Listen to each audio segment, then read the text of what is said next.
विचित्रपुरम के यात्रा के दौरान श्री शंकर भट्ट और श्री सिद्ध योगेंद्र के बीच मुलाकात। अध्याय 2 भाग 2।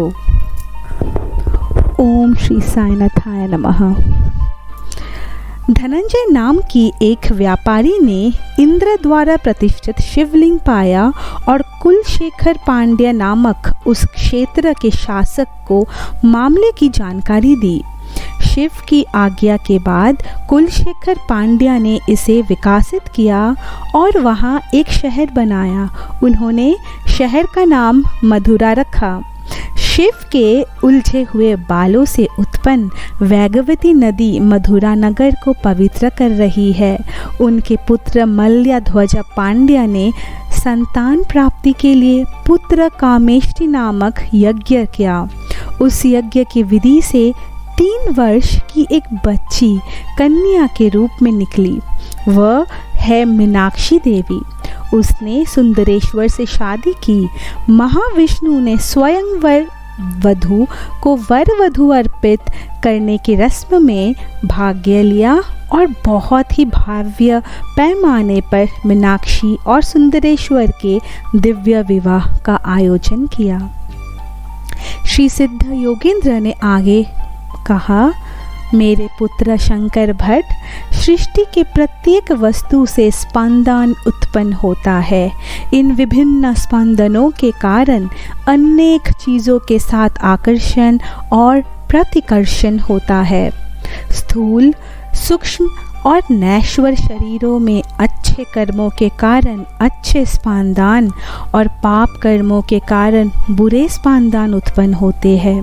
पुण्य के कारण पुण्य आत्माओं से मिलने, तीर्थों के दर्शन करने और नेक कार्यों में रुचि बढ़ेगी, जिससे पुण्य की वृद्धि होती है।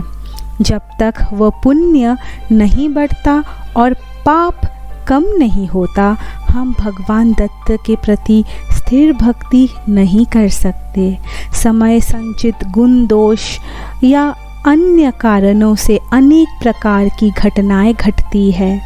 आप पर श्री वल्लभ का असीम करुणा के कारण आप यहाँ आ सके।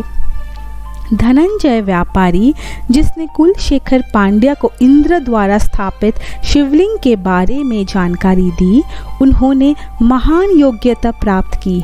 उस योग्यता के परिणाम के रूप में उनका जन्म राजा कुसुम श्रेष्ठ के रूप में हुआ था बृहत्शिला नगरम में, और जगत माता को अपनी बेटी के रूप में प्राप्त किया।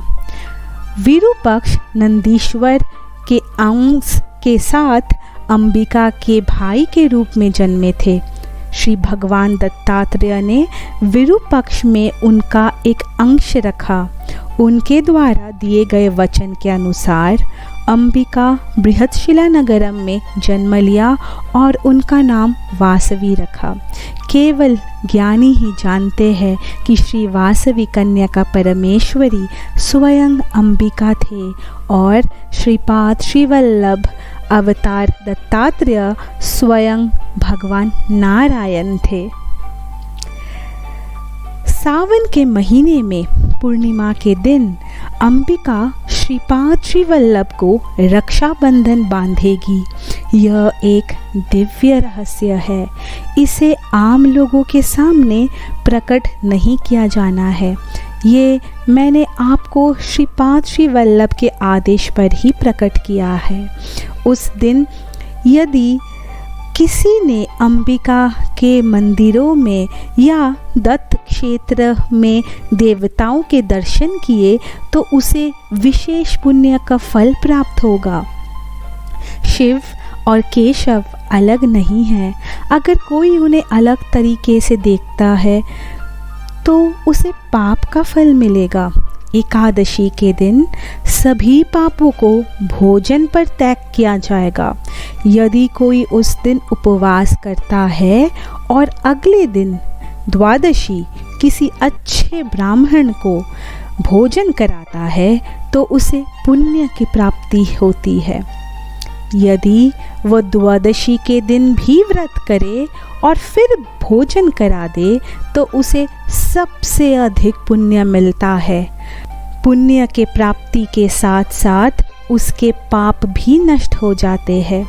यदि कोई एकादशी का व्रत रखता है, किसी योग्य ब्राह्मण को भोजन कराता है और दूसरे ही दिन स्वयं भी भोजन करता है तो उसे औसत फल की प्राप्ति होती है। उसे पुण्य ज़रूर मिलेगा लेकिन उसके पाप नष्ट नहीं होंगे। यदि कोई एकादशी के दिन उपवास रखता है और द्वादशी के दिन बिना किसी योग्य ब्राह्मण को भोजन कराए बिना स्वयं ही भोजन कर लेता है तो उसे सबसे कम फल प्राप्त होता है। उसे न्यूनतम फल ही मिलेगी, पाप का नाश नहीं होगा। मैं अपने पुण्य के फल की विशेषता का वर्णन किस प्रकार से कर सकता हूँ? मैंने श्री सिद्धेंद्र योगी से इस प्रकार प्रश्न किया, महाप्रभु, अंबिका ने वासवी नाम लेने का क्या कारण था? उसने ये वचन किसे दिया था और वह इस वासवी कन्या का परमेश्वरी क्यों बनी? कृपया मुझ पर अनुग्रह करे और इसे मुझे समझाए। श्री सिद्ध योगेंद्र मेरे प्रार्थना पर मुस्कुराते हुए कहा, हे मेरे प्रिय शंकर भट्ट, मुझे पता है कि आपको ज्ञान से संबंधित शब्दों को सुनने में बहुत रुचि है। एक प्रतिबंध है कि दिव्य रहस्यों को केवल उन्हीं को प्रकट किया जाना चाहिए जो जिज्ञासु, योग्य और उपयुक्त है।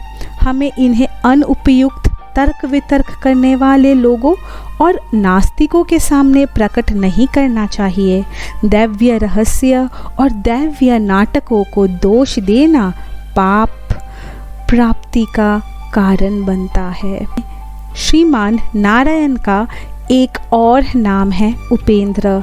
एक बार इंद्र ने श्रीमान नारायण से पूछा, स्वामी, क्योंकि आपका नाम उपेंद्र है, आप मेरे भाई बन गए हैं। ऐसे में अंबिका को भी मेरी बहन बनना चाहिए। उसका एक नाम भी होना चाहिए जो मेरे नाम की याद दिलाता हो। श्रीमान नारायण मुस्कुराते हुए कहा, हाँ, आपके तर्क का एक अच्छा कारण है। ये सवाल आपको खुद अंबिका से पूछना चाहिए। जैसे जैसे समय बीतता गया, देवताओं ने राक्षसों को मार डाला और अभिमानी हो गए। उनके अभिमान को नष्ट करने का समय आ गया था। अंबिका ने यक्ष का रूप धारण किया। जब वायुदेव वहां पहुंचे तो यक्ष ने घास का एक छोटा सा टुकड़ा डाल दिया वहां और इसे हटाने के लिए कहा। वायुदेव इसे हिला भी नहीं सके, जिस तरह अग्नि इसे जला नहीं सका। इस प्रकार देवताओं का अपमान हुआ, लेकिन देवेंद्र पहचान सकते थे कि यह यक्ष नहीं है बल्कि परतत्वम था। क्योंकि देवेंद्र परतत्वम को पहचान सकते थे, वे महान बन गए, इसीलिए उनका नाम इंद्र पड़ा। उस परतत्व ने अंबिका का रूप धारण कर लिया और इंद्र ने अनेक श्लोकों से उनकी स्तुति की। इससे प्रसन्न होकर अंबिका ने इंद्र को वरदान दिया कि वह कलयुग में बृहत्सिला नगरम में प्रकट होंगी और वासवी का नाम लेंगी, जो इंद्र के नाम वासवी को याद दिलाएगी। उस वरदान के अनुसार वह वासवी कन्या का परमेश्वरी के रूप में प्रकट हुई।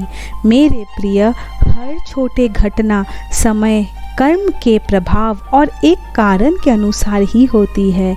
ईश्वरीय नाटकों की भविष्यवाणी नहीं की जा सकती। उन्हें समझना आसान नहीं है। श्रीमान नारायण की देवकी और वासुदेव के श्री कृष्ण के रूप में जन्म लेने से पहले अंबिका ने योग माया के रूप में प्रकट हुए। जब कंस ने उसे मारने की कोशिश की तो वह दिव्य रूप लेकर आकाश में चली गई।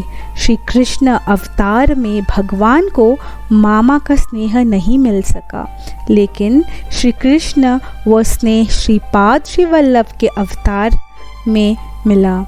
यदि कोई श्री वल्लभ की यह सोचकर पूजा करता है कि वह उनका बच्चा है, तो श्रीपाद श्री वल्लभ एक छोटे बच्चे के रूप में उनके घर में गुप्त रूप से घूम रहे होंगे।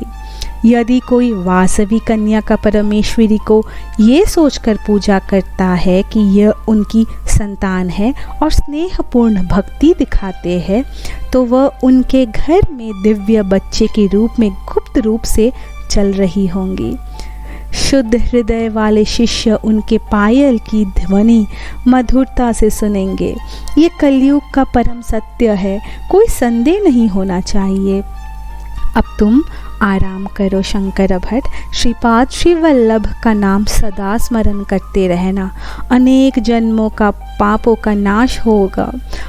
आप और श्रीपाद श्री वल्लभ की असीम कृपा के कारण आप यहाँ आ सके। इस प्रकार कहकर श्री सिद्ध योगेंद्र ने मुझे आशीर्वाद दिया, क्योंकि मैं थक गया था। मैं गहरी नींद सो गया। मैं अपने चरम भाग्य पर आश्चर्य कर रहा था और अपने ही मन में उत्साहित हो रहा था। मैं जल्दी से कुर्वपुरम पहुंचने के लिए उत्सुक था और मैंने श्रीपाद श्री वल्लभ के पवित्र चरणों को नहीं छोड़ने का फैसला किया। जब मैं अगले सुबह उठा तो मैं आश्चर्यचकित हो गया। मैं एक पहाड़ी पर एक औदम्बर पेड़ के नीचे लेटा हुआ था। आसपास कोई भी नहीं था। क्या मेरा प्रवस्था श्री सिद्धेंद्र योगी की आश्रम में रात्रि के समय एक मात्र मायाजाल थी? क्या श्री सिद्धेंद्र योगी धोखेबाज थे या फिर एक जादूगर या एक शैतान? ऐसी शंका मेरे मन में आई। भगवान श्री दत्त के बारे में श्री सिद्ध योगेंद्र के शब्द मेरे कानों में गूंज रहे थे। मुझे आश्चर्य हुआ कि श्रीपाद श्री वल्लभ के लिए मुझे ऐसी स्थिति में रखने का क्या उपयोग होगा। मेरे मन में कई विचार घूम रहे थे। मैंने अपना सामान इकट्ठा किया और अपनी यात्रा फिर से शुरू की। ओम साई राम।